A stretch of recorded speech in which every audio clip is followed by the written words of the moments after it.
சொன்னீங்க, இது நடக்கவே செய்யுமாங்க, இது என்னங்க நடந்ததுக்கு தான் சட்டம் சொன்னாங்கன்னு இது வரைக்கும் பேசிட்டு வந்தீங்க. சரி, நடந்தது சொல்லிட்டு போறாங்க, இது நடக்குமா? எந்த ஊர்ல நடந்திருக்கா? நடக்க முடியுமா? அவ்வளவு பிசிக்கலாக அதை நிரூபிக்க இயலுமா? விஞ்ஞானத்தை நிரூபிக்க இயலுமா அப்படின்னு கேட்டா அதுக்கு அது ஆபாசங்கிறாங்க. இவங்க வந்து டிகிரி கற்பனை பண்றாங்கிறாங்க. உங்க கிதாபுல இருக்கு, நீங்க பதில் சொல்ற, அதுக்கு பதில் சொல்ல முடியல. அதே மாதிரி இமாமையை குர்பானி கொடுக்கலாங்கிறீங்களா? அது என்னங்க இது? இமாமையை தொழுகை வைக்க நடத்தலாம், அவர் கத்தீபாவலாம், அது மாட்டுக்கு மனுஷன் பிறக்கிறாங்கிறீங்க. அவன் குர்ஆனை மனப்பாடம் பண்றாங்கிறீங்க, அவனை இமாமா நியமிக்கலாங்கிறீங்க, அவனை அறுத்து என்ன செய்யலாம், கூத்து புராட போட்டு சாப்பிடலாங்கிறீங்க. இதெல்லாம் என்ன என்று கேட்டால் அதுக்கு பதில் சொல்ல மாட்டேங்கிறீங்க. அதுக்கப்புறம் வந்து இவன் அவன் என்று சொல்லக்கூடாதுன்னு சொல்றீங்க. நீங்களே சொல்லியிருக்கேன் கேட்டோம், நாங்க வேணும்னு தான் சொன்னோம், இனிமே சொல்ல மாட்டோம்னு சொல்றீங்க.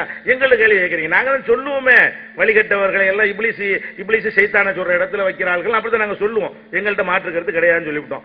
அதுக்கப்புறம் கண்ணக்கோல் வைத்து திருடுறது, அதுக்கு தண்டனை இல்லைன்றீங்க. இதுங்க கண்ணக்கோல் வச்சு திருடுறது தண்டனை என்ன? பியூரோ பிள்ளைங்கலாம் பயங்கரமா சப்போட்டா போயிருமாங்க.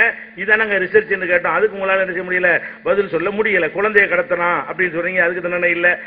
மிருகத்துக்கு தண்டனை கொடுப்பீங்களான்னு கேட்கறீங்க. விபச்சாரம் மிருகத்தை பிறந்து அவனை போட்டு தண்டனை கொடுங்கன்னு சொன்னா மிருகத்துக்கு யார் தண்டனை கொடுக்குறேன்னு கேட்கறீங்க. இந்த மாதிரிலாம் பண்றீங்க. அதை விட கன்னி சோதனை ஒண்ணு போட்டீங்களே, அது பயங்கரமான ஒரு சோதனையா இருந்துச்சு. அதுக்கு வந்து ஒண்ணும் செய்ய முடியல. அப்புறம் பஞ்சு வச்சுக்கிற விஷயத்தை சொன்னீங்க, அதுக்கு உங்களால் பதில் சொல்ல முடியல. 2 விரலால், சரி அதுதான் அசிங்கமா இருக்குது, அசிங்கம் இல்லாத ஒண்ணு போடுவோமேன்னு சொல்லிட்டு 2 விரல்ல பல்லு துலக்கிறத பத்தி கேட்டேன்.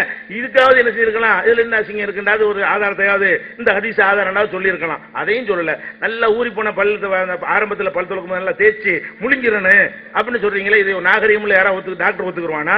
விஞ்ஞானம் ஒத்துக்குருமா? நாகரிகம் உள்ளவங்க ஒத்துக்குருவாங்களா? இது என்னங்கன்னு கேட்டோம். அதுக்கு இந்த மாதிரி எழுதினவங்க தான் இந்த சட்டத்தை எழுதியிருக்கிறாங்கன்னு சொன்னா அதுக்கு நீங்க என்ன செய்யல, பதில் சொல்லல. குர்ஆனை தூய்மையானதுல யாரும் தொடக்கூடாது என்ற வசனத்தை ஆதாரமா வைக்கலன்னீங்க, ஆனா வச்சேன்ட்டீங்க.